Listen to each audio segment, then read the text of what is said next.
साधु के वेश में काल नेमी था, लेकिन उसको दंड मिला।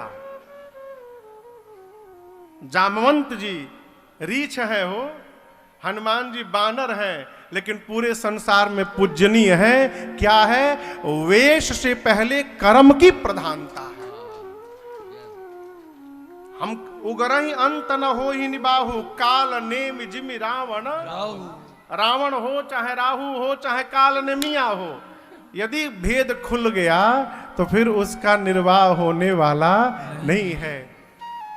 स्वरूप क्या है मायने नहीं रखता है, हमारा कर्म कैसा है ये मायने रखता है। गोस्वामी जी कहते सत्संग करने के बाद, सत्संग में गति करने के बाद कौआ कोयल जैसा व्यवहार करने लगता, बगुला हंस जैसा व्यवहार करने लगता है। और ये सुनकर कोई आश्चर्य न करे, वाल्मीकि जी, नारद जी, अगस्त्य ऋषि सबने अपनी अपनी कथा सुनाई है। व्यवहार कैसे बदलता है माई बाप। बिनु सत्संग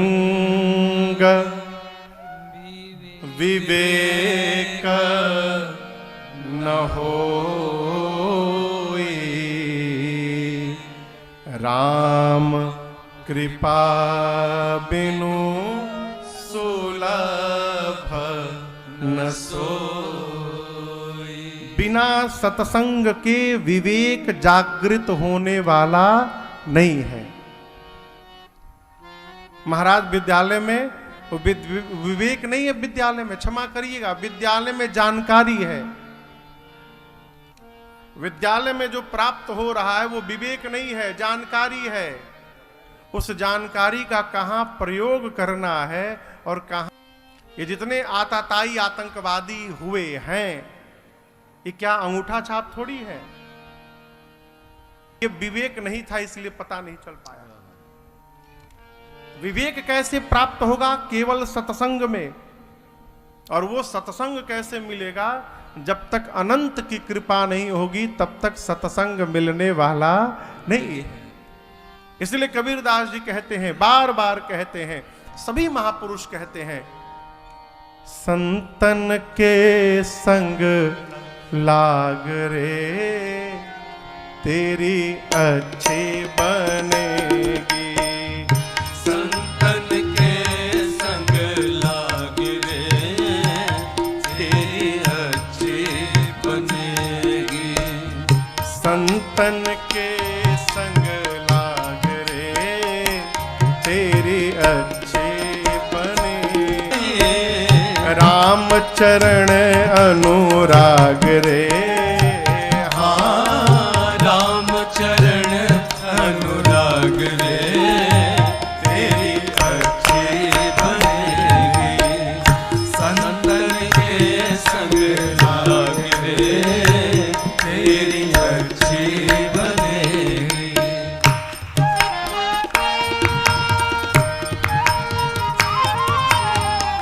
ध्रुव की बनी प्रहलाद जी की बन गए। ध्रुव की बनी प्रहलाद जी की बन गए। ध्रुव की बनी प्रहलाद जी की बन गए। ध्रुव की बनी प्रहलाद जी की बन गए। शबरी के खुल गए भाग रे, हाँ शबरी के खुल गए भाग रे ये बनेगी।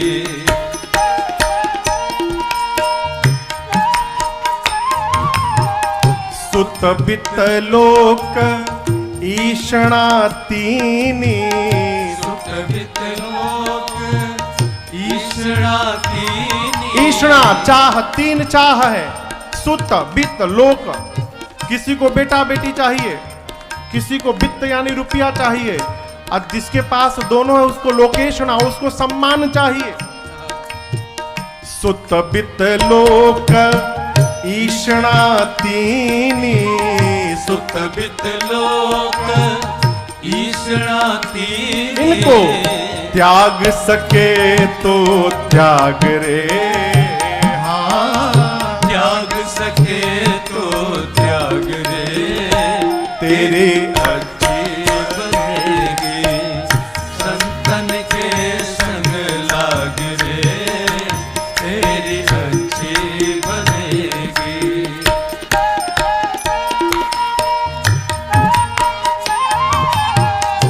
कहत कबीर सुनो भाई साधो, कहत कबीर सुनो भाई साधो, कहत कबीर राम भजन में, कहत कबीर राम भजन अब में, पाग सके तो पाग रे, हाँ पाग सके तो पाग रे, तेरी अच्छी बनेगी, संतन के संग लाग रे, तेरी अच्छी बनेगी, संतन के संग लाग रे, तेरी अच्छी बनेगी, हाँ संतन के संग लाग रे, तेरी अच्छी बनेगी, तेरी अच्छी बनेगी, तेरी अच्छी बनेगी।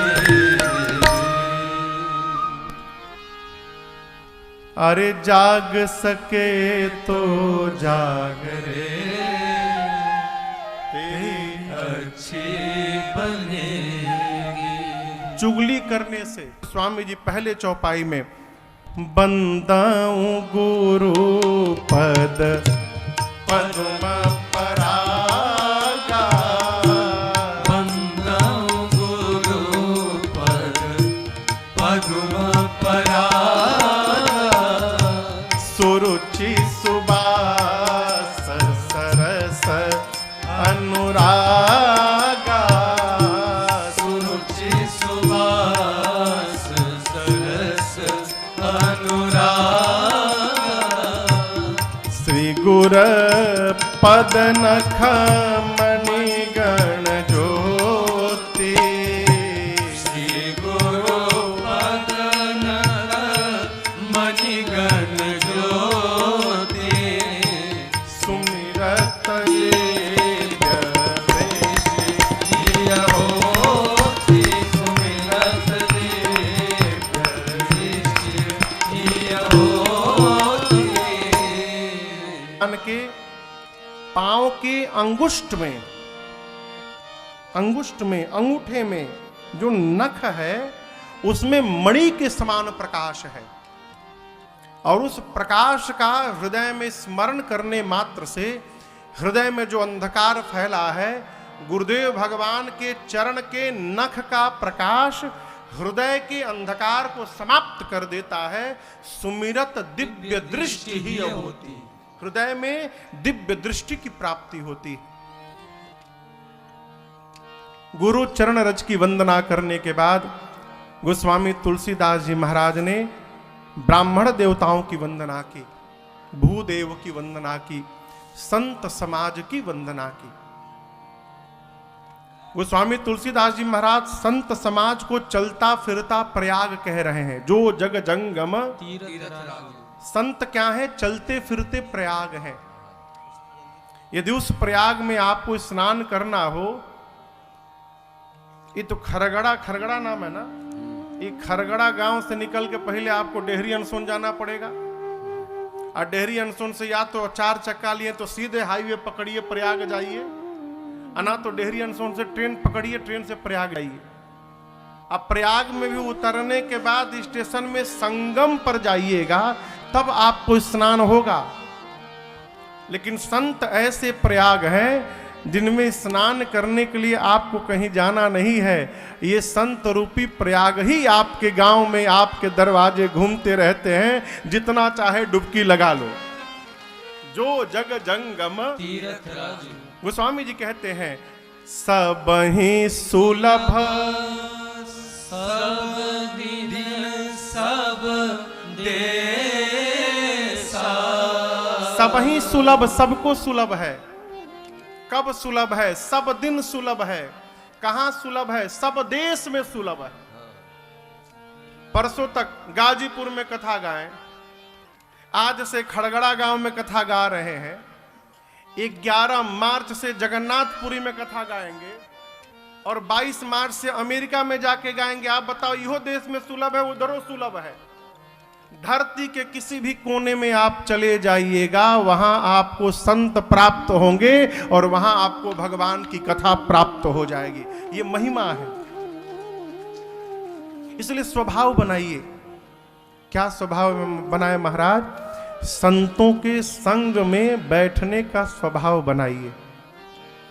इस प्रयाग में जो स्नान करेगा, गोस्वामी जी कहते हैं, मज्जन फल पेखिय तत्काला, मज्जन फल पेखिय तत्काला, काक हो ही पिक बकऊ मराला, काक होई बकऊ मराला, सुनी आचरज करे जन कोई, सुनिया चरज करे जन कोई, सत्संगति महिमा नहीं गोई, सत्संगत महिमा नहीं गोई, बिनु सत्संग विवेक न होई, बिनु सत्संग विवेक न होई, राम कृपा बिनु सुलभ न सोई, राम कृपा बिनु सुलभ न सोई, राम कृपा बिनु सुलभ न सोई, राम कृपा बिनु सुलभ न सोई। मज्जन यानी स्नान करना। मज्जन यानी स्नान करना। गोस्वामी जी कहते हैं, संत रूपी प्रयाग में मज्जन फल पेखिया तत्काला, संत रूपी प्रयाग में स्नान करने का फल पेखिय यानी देखिए। क्या? तत्काल। मज्जन फल पेखिय तत्काला। क्या होगा महाराज? काक हो ही पिक अब बकऊ मराला। काक यानी कौआ कोयल बन जाता है, अब बगुला हंस बन जाता है। अब सत्संग करने के बाद कौआ कोयल कैसे बन जाएगा? हो ये संभव है क्या कि कौआ कोयल बन जाएगा? कौआ कौवे के ही रूप में रहता है, लेकिन उसकी जो बोली है वो कोयल की तरह मीठी हो जाती है। ये सत्संग का प्रभाव है। बगुला बगुला ही रहेगा, लेकिन उसका स्वभाव बगुले जैसा नहीं रहता है, उसका स्वभाव हंस जैसा हो जाता है। ये देखिए, निंदा करने से, एक दूसरे को लड़ाने से, मारपीट करने से, झगड़ा करने से, हाँ महाराज, भाग सके तो भाग रे तेरी अच्छी बनेगी। सत्संग, बिनु सत्संग विवेक न होई। यहां दर्शन करिए। गोस्वामी तुलसीदास जी कहते हैं, सत्संग यानी सत्संग पारस मणि है। कल्पना करिए पारस मणि है, ठीक है? ये जो फुलगेना है ये पारस मणि है। गोस्वामी जी कहते हैं, सठ सुधर रही सतसंगति पाई। कैसे? पारस परस कुधातु सुहाई। जैसे पारस मणि को कुधातु यानी लोहे से स्पर्श करा दिया जाए तो पारस मणि के स्पर्श होने के साथ ही लोहा सोने में बदल जाता है। जैसे पारस मणि का संपर्क हुआ तो लोहा सोने में बदल गया, उसी प्रकार सत्संग का स्पर्श हो जाए तो 60 व्यक्ति विद्वान में परिवर्तित हो सकता है, इसमें कोई संशय नहीं है। लेकिन दोनों में एक अंतर दर्शन करिए। पारस मणि लोहे को तो सोना बना देता है, परंतु जो लोहा सोना बनता है उसके अंदर ये गुण नहीं देता है कि तुम भी जिसको छुओगे वो सोना बनेगा। लेकिन सत्संग जिस 60 को विद्वान बनाता है उसके अंदर ये गुण देता है कि आगे तुम भी जिस मूर्ख को छुओगे वो तुम्हारे सत्संग से विद्वान होता रहेगा। ये विशेषता है सत्संग की। गोस्वामी तुलसीदास जी कहते हैं, विधि हरि हर कवि कोविद बानी। ब्रह्मा जी, शंकर जी, विष्णु जी, सभी विद्वान को भी कवि लोग कहत साधु महिमा सकुचानी। साधु की संत की महिमा गाने में संकोच करते हैं। उस महिमा को सोमो सन कहे जात न कैसे, साक बनिक मणि गुणगन जैसे। जिस प्रकार सब्जी बेचने वाला हीरा का मूल्य नहीं बता सकता है, उसी प्रकार मेरे द्वारा संत की महिमा गाई जा नहीं सकती है। गोस्वामी तुलसीदास जी ने संत की महिमा गाई। संत की महिमा गाने के बाद बाबा दुष्टों की भी वंदना की। दुष्टों की वंदना क्यों किए? कई कारण है। पहली बात, सिया राम मैं सब जग जानी, तो कौन दुष्ट दिखाई देगा हो? जब सब में सीताराम जी दिखाई दे रहे हैं, उसी क्रम में गोस्वामी जी ने दुष्टों की भी वंदना की। दूसरा अर्थ है, गोस्वामी जी ने पहले ही वंदना कर ली कि बाद में कोनो दुष्ट उत्पात न करे। घर में पूजा होता है तो पंडित जी सबसे पहले नवग्रह पूजा कराते हैं। काहे? ये नवग्रह कृपा करें, उत्पात न करें, इसलिए उनकी शांति की पूजा पहले होती है। अस्तु गोस्वामी जी ने दुष्टों को वंदन किया। दुष्टों को वंदन करने के बाद भगवान के परिकर समाज को वंदन किया। परिकर समाज को वंदन करने के बाद गोस्वामी तुलसीदास जी ने भगवान के नाम को वंदन किया। कहते हैं, ब्रह्म राम ते नाम बड़ बरदायक बरदान। रामायण शतकोटि महा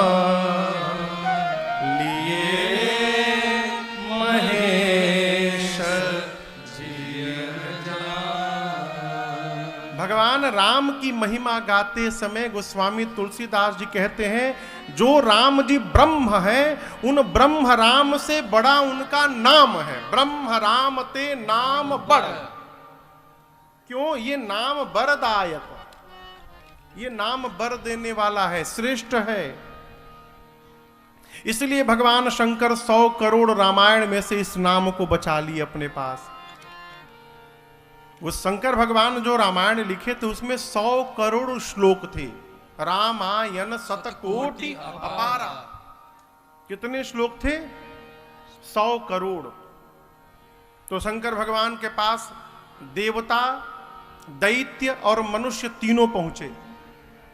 जाकर कहे, बाबा आपने ऐसा कुछ लिखा है जो लोक मंगल करता है।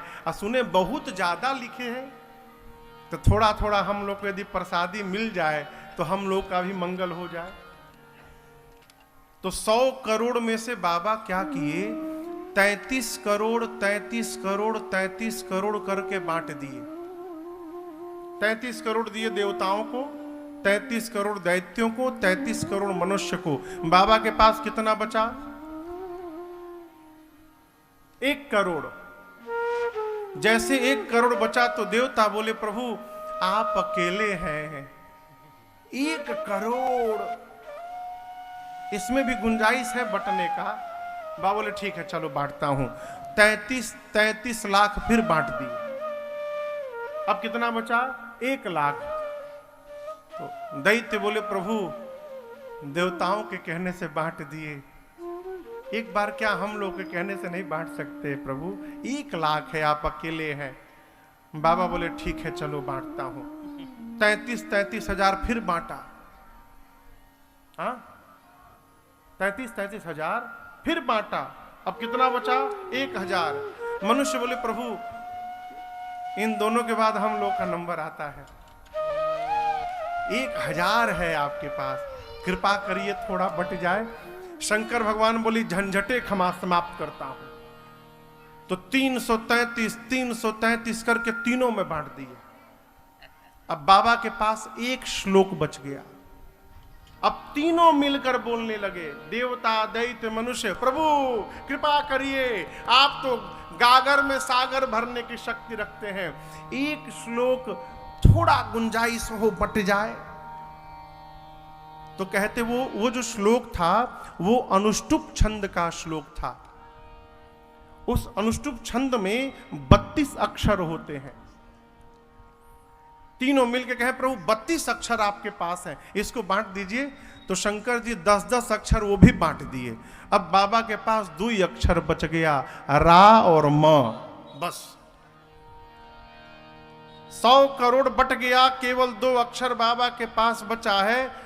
अब तीनों फिर जैसे मूड बनाए बोलने के लिए। शंकर साहब सावधान, अब बोलना मत तुम तीनों, पूरा रामायण तुम लेके चले जाओ, लेकिन मैं इन 2 अक्षरों को जीवन में कभी किसी को नहीं दे सकता, क्योंकि यही दोनों शंकर के प्राण तत्व हैं। और वो 2 अक्षर थे रा और म, राम। इसलिए गोस्वामी जी कहते रामायण शतकोटि मह लिए महेश जी जान। 100 करोड़ रामायण में से भगवान शंकर ने राम शब्द को अपने पास रख लिया। क्यों? ये राम शब्द भगवान राम से भी बड़ा है। आप देखिए ना, राम जी आए, राम जी बोले मैं भगवान हूं। उत्तरकांड में राजा बनने के बाद राम जी बोले हैं मैं भगवान हूं, मेरी शरण में आओ उद्धार होगा। गिने चुने लोग गए, केवल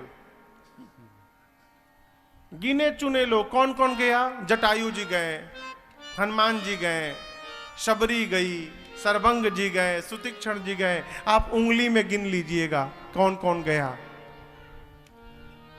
लेकिन कलिकाल में देखिए भगवान जो काम नहीं कर पाए वो भगवान का नाम कर रहा है। हजारों नहीं करोड़ों लोग संसार छोड़ के भगवान की शरण में पहुंचे हैं। ये केवल भगवान के नाम का प्रभाव है, कोई अधिकार नहीं, केवल भगवत नाम। महात्मा लोग एक ही नाम है, हरे रामा राम राम राम हरे हरे, हरे कृष्णा कृष्ण कृष्ण हरे हरे, हरे राम राम राम हरे हरे, हरे कृष्ण कृष्ण कृष्ण हरे हरे, हरे राम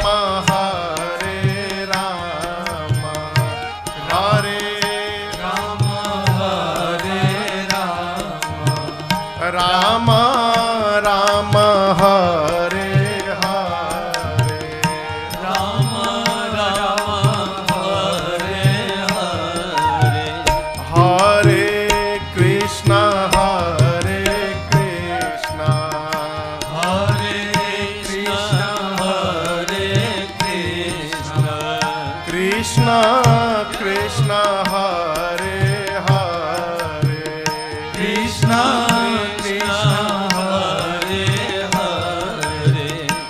हरे राम राम राम हरे हरे, हरे कृष्ण कृष्ण कृष्ण कृष्ण हरे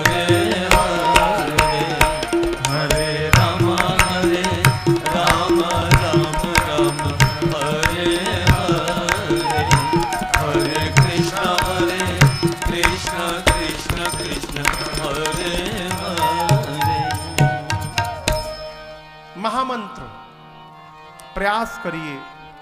देखिए, कोई भी कार्य प्रारंभ करने जाइए तो 11 बार इस महामंत्र का जप कर लीजिए। 11 बार केवल। ये महामंत्र है कलिकाल में। जो काम भगवान नहीं कर सके वो कार्य भगवान के नाम ने करके दिखा दिया। राम जी ने तो केवल एक पुल बनाया, भगवान के नाम ने करोड़ों पुल बना दिए, जिस पर चढ़ के करोड़ों लोग जीव इस भवसागर को पार कर रहे हैं। इसलिए भगवत नाम के सहारे में रहिए। कलिकाल में वो स्वामी जी कहते हैं, यही कलिकाल न साधन दूजा, जोग यज्ञ जप तप व्रत पूजा। कलिकाल में न जोग सधने वाला है न यज्ञ सधने वाला है। क्यों? जितनी पवित्रता के साथ यज्ञ करना है कौन कर रहा है? हो लोग बेल्ट पहने हैं, स्वाहा स्वाहा करे पड़े हैं, बेल्ट पहन के स्वाहा कर रहे हैं। सुबह से निकले घर से न जाने क्या क्या किए, न हाथ धोवे न पांव धोवे, फूल चढ़ा दिए भगवान पर। न पवित्रता का ध्यान है, न शुचिता से कोई लेना देना नहीं है। इस यज्ञ से कोई कल्याण होगा? कुछ नहीं होगा। व्रत कर रहे हैं, कहा गया है यदि आपने व्रत किया है और समोसा देखकर जिह्वा में से पानी निकल रहा है, आपका व्रत खंडित। यदि भोजन देख के जिह्वा से रस निकल गया, मात्र आप खाए नहीं, केवल पानी निकल गया, आपका व्रत टूट गया। एक लोग को मैं जानता हूं, एकादशी का व्रत किए थे, रतिया में 12 बजे के बाद उठ के समोसा खा रहे थे। हम पूछे ही का हो, ये रतिया में 12 बजे? बोले वो शाम को समोसा आया था ना, तो हम खा नहीं पाए, व्रत किए थे, तो रतिया में खा रहे। व्रत समाप्त, 12 बज गया, व्रत खत्म हो गया, समोसा का भोग लगा रहे हैं। रेलवे के टाइम से व्रत खत्म होगा? 12 बजे डेट केवल रेलवे का बदलता है। सनातन संस्कृति में सूर्योदय होने के बाद तिथि बदलती है। इस व्रत से कौन सा लाभ होगा? हम अपने को ठग रहे हैं। हृदय में प्रेम नहीं है तो किया गया जप तप व्रत पूजा सब बेकार है। प्रेम नहीं है माई बाप, सब व्यर्थ है। आदमी पूजा करता है, पूजवे में लोडिंग भी कराता है। 4 गाड़ी लोड कर दो, माल पहुंचा दो, चालान बना दो, घंटी रोक दिए, ये कौन पूजा है? हो कलयुग का जीव जितने नियम से इनको करना चाहिए करने में सक्षम नहीं है। इसलिए गोस्वामी जी कहते केवल एक काम करे, राम ही सुमिरिया गाय राम संतत सुनिया राम गुण। जब भी समय मिले राम जी के नाम का स्मरण करिए। कहां कहां जपे महाराज ये नहीं पूछिए, पूछिए कहां न जपे। कई लोग तुलसी की माला पहनते हैं, बाथरूम जाते हैं तो मलवा निकाल देते हैं, और कहीं बाथरूम में प्राण चला गया तो।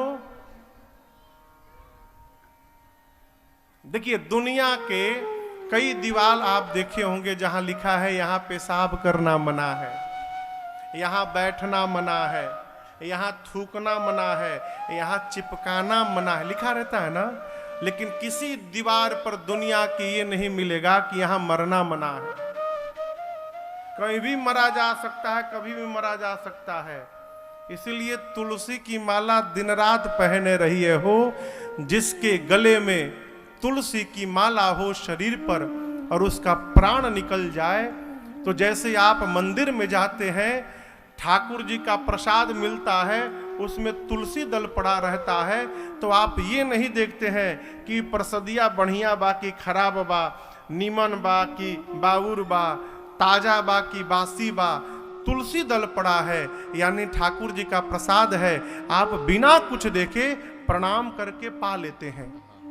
उसी प्रकार जिसके शरीर पर तुलसी का स्पर्श रहे और उसका प्राण निकल जाए, तो उसी प्रकार भगवान उसका दोष नहीं देखते। इसने पाप किया है कि पुण्य किया है, भगवान उस जीव को अपने में स्वीकार कर लेते हैं। ये तुलसी की महिमा। उसी प्रकार नाम कहीं भी ले सकते हैं। कैसे? भाय, कुभाय, भाव से, कुभाव से नहीं बोलूंगा राम राम, ये कुभाव से। अनख, अच्छा ढेर राम राम कहे वाला बड़ा आलस हूं, राम राम। भाव से, कुभाव से, क्रोध से, आलस से कैसे भी भगवान का नाम लीजिएगा, दसों दिशाओं में कहीं भी जाइएगा, आपका सर्वकाल मंगल ही मंगल होगा, इसमें कोई संशय नहीं है। नाम जपत मंगल दिशि, ये नाम का प्रभाव है। कलिकाल में केवल नाम, जितना हो सके भगवत नाम के आश्रय में रहिए, जितना हो सके। स्वभाव बनाइए, उठत राम, बैठत राम, सुतत राम, जागत राम, मिलत राम, कहत राम, खात राम, पियत राम, और अंत में जातो जात राम राम निकल जाए, जीवन सिद्ध हो जाएगा। वो हमारे महाराज जी कहा करते, बाबू बचपन से जो प्रारंभ नहीं करता है उसका 55 के बाद होने वाला नहीं है। जो बचपन से लगा हुआ है उसी का 55 के बादो होत रही। ना तब बुढ़ापा में टूट जाए कुल्ही दांत, कहेंगे राम तो निकलेगा आम, राम ना निकली। इसलिए गोस्वामी तुलसीदास जी ने भगवान के नाम की महिमा गाई, वंदन किया है। और अब गोस्वामी तुलसीदास जी महाराज कथा को लेकर पहुंचेंगे कहां? तीर्थराज प्रयाग। प्रवीण भैया, कथा का समय क्या है? कथा का समय क्या है? ये ब्राह्मणी पूछ रहे हैं। 3 से 7 कथा का समय 3 से 7 है। आज शोभा यात्रा कई कार्यक्रम थे जिसके कारण विलंब हुआ। कल से कथा प्रारंभ होगी ठीक 3 बजे। 3 बजे भैया जी लोग आ जाएंगे, 3:30 बजे ठाकुर जी के साथ अपने राम जी आएंगे और कथा शुरू होगी। फिर कब तक कथा चलेगी राघव जी जाने। आप लोग बैठेंगे तो हम बैठे रहेंगे, हमको क्या काम है? वहां बैठो, आके यहाँ बैठो, यहाँ कुछ सत्संग होगा। तो कल हम और आप यहाँ पर भूत भावन भगवान शिव और माँ भवानी जी के मंगलमयी विवाह की कथा को गाएंगे, श्रवण करेंगे। ऐसा विवाह ना आज तक आप कभी देखे होंगे, न सुने होंगे, न कभी फिर देखे सुनेंगे कथा को छोड़कर। तो कल विवाह में जितने लोग आ सकते हैं, क्योंकि पूरे विश्व के बाराती बाबा के कल विवाह में आएंगे यहाँ पर। कल हम और आप मिलेंगे। गोस्वामी जी कथा को लेके पहुंचे कहाँ? प्रयाग। भरद्वाज मुनि बसहि प्रयाग, भरद्वाज मुनि बसहि प्रयाग, तिन्हि राम पद अति अनुरागा, तिन्हि राम पद अति अनुरागा, तापस समदम दया निधाना, परम परम सुजाना, परमारथ पद परम सुजाना, परमारथ पद परम सुजाना, परमारथ पद परम सुजाना। भरद्वाज नाम के मुनि हैं। कहाँ रहते हैं? तीर्थराज प्रयाग में रहते हैं। भरद्वाज मुनि बसहि प्रयागा, तिन्हि राम पद अति अनुरागा। परिचय क्या है? भरद्वाज मुनि रघुनाथ जी के श्री चरणों में अति अनुराग रखते हैं। अनुराग क्या है? अभी आपसे निवेदन किया मैंने। तपस्वी हैं, सम और दम से संपन्न है। सम यानी जिसका मन उसके बस में रहे। दम यानी जिसकी इंद्रियां उसके बस में रहे, ये सम और दम है। दया के भंडार है, परमार्थ पथ पे रहने वाले, चलने वाले परम सज्जन है। कौन?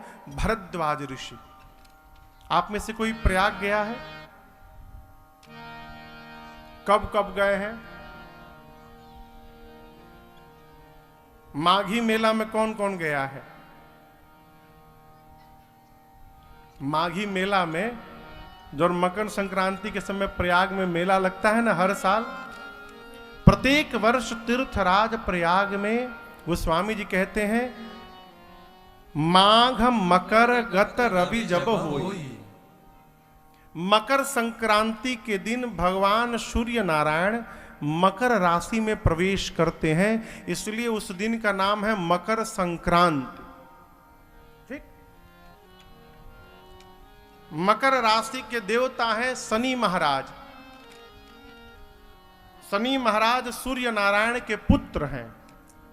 लेकिन आपसे कहें बाप बेटा में ढेर बनत नहीं है, लेकिन जब पिताजी आ जाएंगे तो कौन निरादर करेगा हो? सूर्य नारायण शनि देव के घर में प्रवेश करते हैं इसी दिन। यहाँ का तो मुझे पता नहीं, हमरी ओर मकर संक्रांति के दिन काला तिल स्पर्श करके दान दिया जाता है। काले तिल की लैया यहाँ बनती है, काले तिल की लैया। क्यों? काला तिल शनि देव को प्रिय है। सभी लोग काला तिल स्पर्श करके दान करते हैं। क्यों? शनि देव आप प्रसन्न रहिएगा और सूर्य नारायण का सादर स्वागत सत्कार करिएगा, इसलिए उस दिन तिल दान किया जाता है। और मकर संक्रांति से लेकर 1 महीने तक तीर्थराज प्रयाग में मेला लगता है, जहां पूरे देश के ऋषि मुनि महात्मा आकर 1 माह वास करते हैं। मज्जहि प्रात समेत उछाहा, करहि परस पर हरिगुण गाहा। बारी बारी से सब भगवान का गुणगान करते हैं, प्रयाग में स्नान करते हैं। 1 वर्ष महात्मा लोग रहने के बाद जब वहां से वापस जाने लगे, भरद्वाज जी सबको विदा करते गए, परंतु जैसे श्री याज्ञवल्क्य ऋषि ने विदा मांगा, बाबा कहते हैं, जाग बलिक मुनि परमा विवेकी,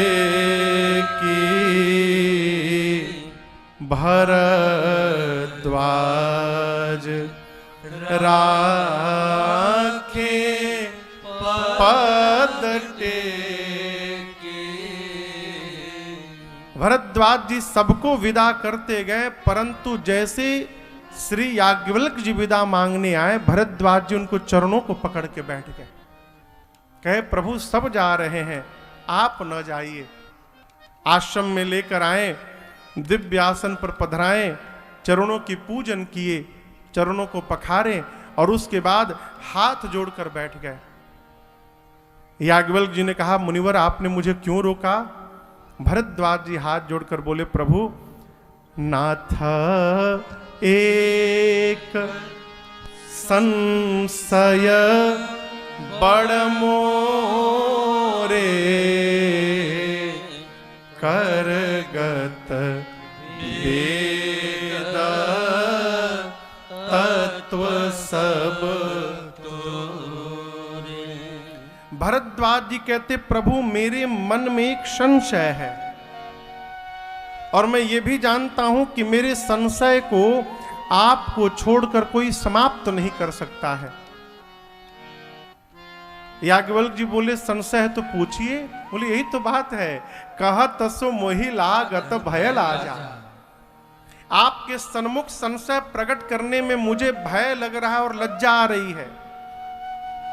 भय क्यों? मेरे प्रश्न को सुनकर कहीं आप ये न सोच बैठे कि भरद्वाज कहीं मेरी परीक्षा तो नहीं ले रहे हैं। अलज्जा इस बात की कि मेरे गुरुदेव भगवान का नाम है प्रातः स्मरणीय परम पूज्य श्री वाल्मीकि ऋषि। वह वाल्मीकि ऋषि का शिष्य भरद्वाज हूं। मेरे प्रश्न को सुनकर कहीं आप ये न सोचने लगे इतने बड़े गुरु के शिष्य हैं और उनको इतनी छोटी सी बात भी पता नहीं है, इस बात से मुझे लज्जा आ रही है। याज्ञवल्क्य जी ने कहा, भरद्वाज जी आप भय और लज्जा का त्याग करके पूछिए, क्या पूछना है। भरद्वाज जी हाथ जोड़कर कहे, प्रभु मेरा प्रश्न बड़ा सीधा है, राम कवन प्रभु पूछाऊं तो हे। प्रभु ये राम जी कौन है? आपकी दृष्टि में बड़ा सीधा प्रश्न है। यहां ऐसा कोई नहीं होगा जो इस प्रश्न का उत्तर नहीं जानता है कि राम जी कौन है। भरद्वाज जी भी प्रश्न पूछने के बाद बोले कि एक राम को मैं भी जानता हूं।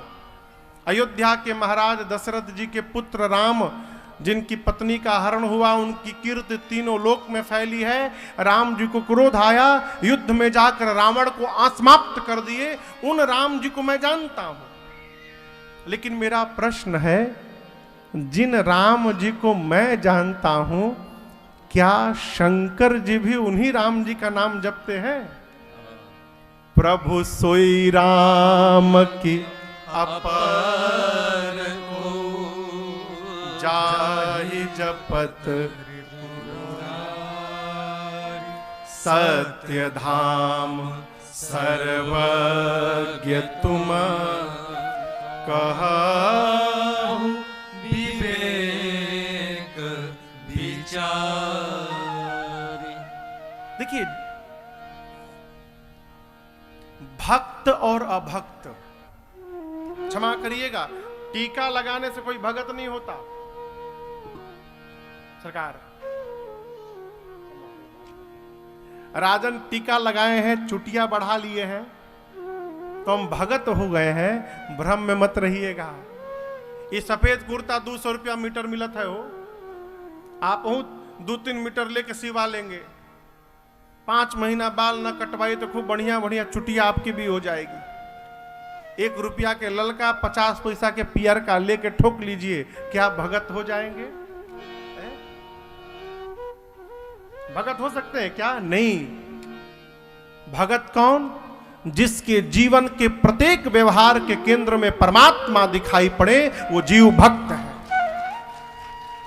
जिसके हर व्यवहार में भगवान दिखाई पड़े, वो जीव भक्त है। भक्त जब भी कोई बात कहता है तो केंद्र में भगवान दिखाई पड़ेंगे। माता जी लोग घर में भोजन बना रही हैं, यदि भोजन बनाते समय मन में यह भाव जागृत हो रहा है कि हम भोजन नहीं बना रहे हैं, हम अपने घर के ठाकुर जी के लिए भोग बना रहे हैं, तो माई भगत है। आप नौकरी कर रहे हैं, मन में यदि भाव है इस बार जो तनख्वाह मिलेगी ना, हमहू जाके घर में और सत्यनारायण भगवान की कथा कहलवाएंगे, आप भक्त हैं। व्यवहार में यदि परमात्मा है तो हम भगत हैं। बोली में यदि भगवान है तो हम भक्त हैं। भक्त के सामने संसार की बात प्रारंभ करिए। संसार की बात को भगत यदि होगा तो घुमाते घुमाते भगवान के मंदिर तक पहुंचा देगा, और जो भगत नहीं है उससे भगवान की बात प्रारंभ करिए तो भगवान की कथा को घुमा घुमा के संसार में पहुंचा देगा। सत्संग चलता रहेगा, पूछेगा महाराज ये हेतहत पंडाल कहां से आया है? अब कथा छूट गई, पंडाल में फंस गए आप। भरद्वाज जी ने क्या पूछा? राम कवन प्रभु पूछा तो अकहिय बुझाए कृपा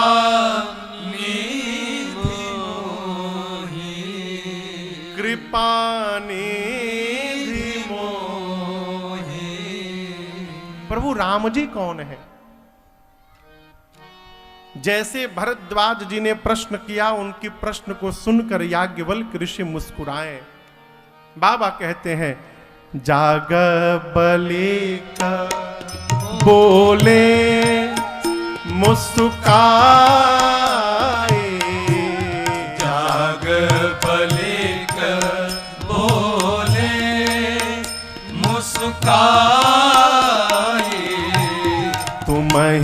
विदित रघुपति प्रभुताए, तुम्हि विदित रघुपति प्रभुताए, राम भगत तुम मन क्रम बानी, राम भगत तुम मन क्रम बानी, चतुराई तुम्हारे मैं जानी, चतुराई तुम्हारी मैं जानी, चाहु सुने राम गुण गूढ़ा, चाहु सुने राम गुण गूढ़ा, विधियो भ्रष्ट मनहु अति मूढ़ा, विधियो भ्रष्ट मनहु अति मूढ़ा, विधियो भ्रष्ट मनहु अति मूढ़ा, विधियो भ्रष्ट मनहु अति मूढ़ा। भरद्वाज जी की बातों को सुनकर श्री याज्ञवल्क्य ऋषि मुस्कुराए। जाग बलिक बोले मुस्कुराए। क्या बोले? आप राम जी के प्रभाव को जानते हैं, प्रभुताई को जानते हैं। भरद्वाज जी, आपके प्रश्नों को सुनकर मुझे समझते विलंब नहीं लगा कि आप चतुराई से मेरे से प्रश्न कर रहे हैं। आप राम जी की कथा सुनना चाहते हैं, आप गूढ़ सुनना चाहते हैं, इसलिए मूढ़ बनकर प्रश्न कर रहे हैं। और यहां समझिएगा, यह प्रसंग कहता है अपने से बुद्धिमान के आगे मूर्ख बन के बैठना चाहिए। जब तक अपने से श्रेष्ठ के आगे आप अपने को अज्ञानी नहीं मानेंगे, तब तक आपके पास कुछ प्राप्त होने वाला नहीं है। श्रेष्ठ के आगे नासमझ बन के बैठिए, जो परिपूर्ण है उसके पास रिक्त होकर बैठिए, तब भरेगा। एक कथा मैंने सुनी थी, पढ़ी थी। तथागत भगवान बुद्ध, एक सेठ जी थोड़ी दूरी से एक दिन उनके पास आए। अब प्रणाम करके बोले, हमको ज्ञान दीजिए। क्या बोले? ज्ञान दीजिए। बोले कल आना। तथागत क्या बोले? कल आना। कल फिर पहुंचे, हमको ज्ञान दीजिए। अच्छा, ज्ञान कल आना। ऐसे उनको 1 महीना दौड़ाया। जब जाए तो बोलते थे कल आना।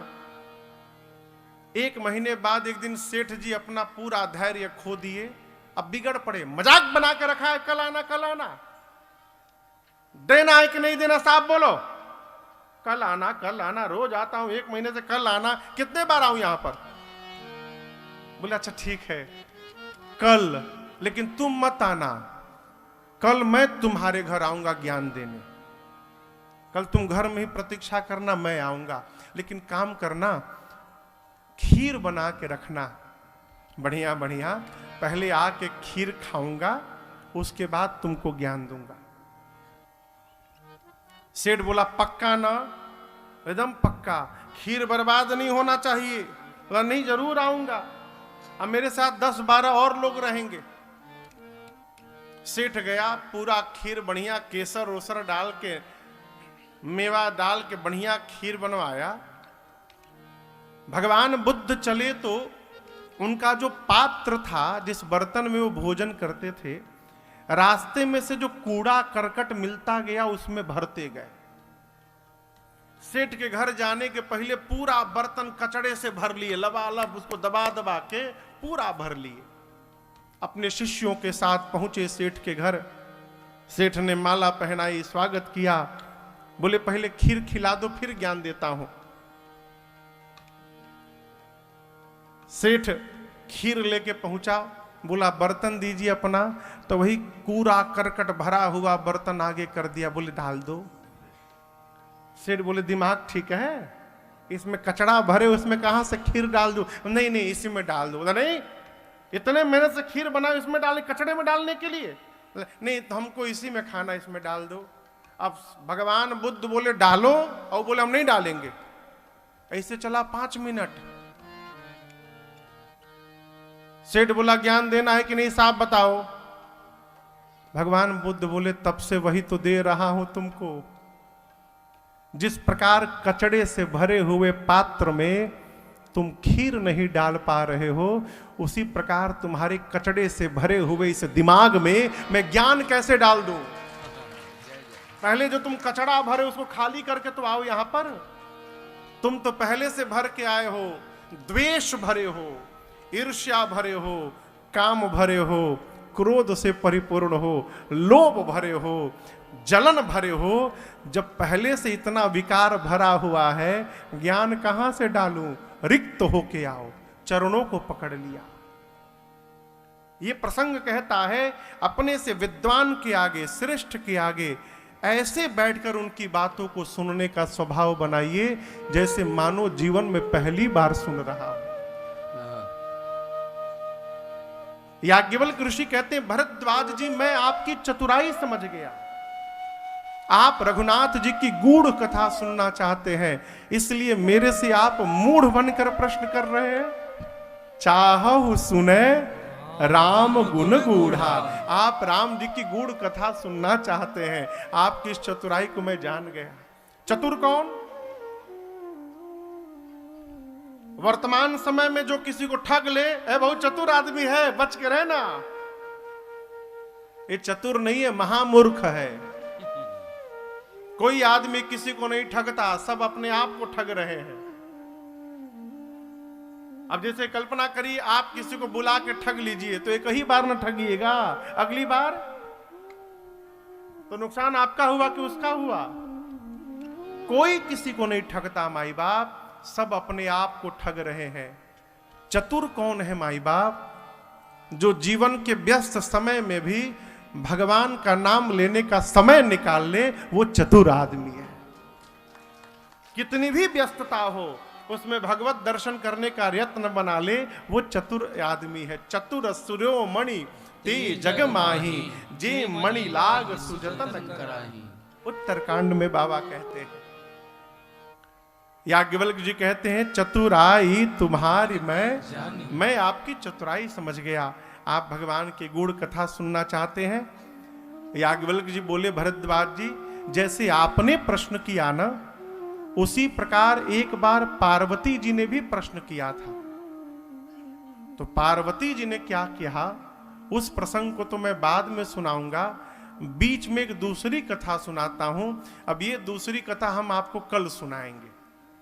कल ठीक 3 बजे आप लोग यहां पर आवें और कल हम और आप यहां मिलकर भूत भावन भगवान शिव और मां भवानी जी के मंगलमयी विवाह की कथा को गाएंगे।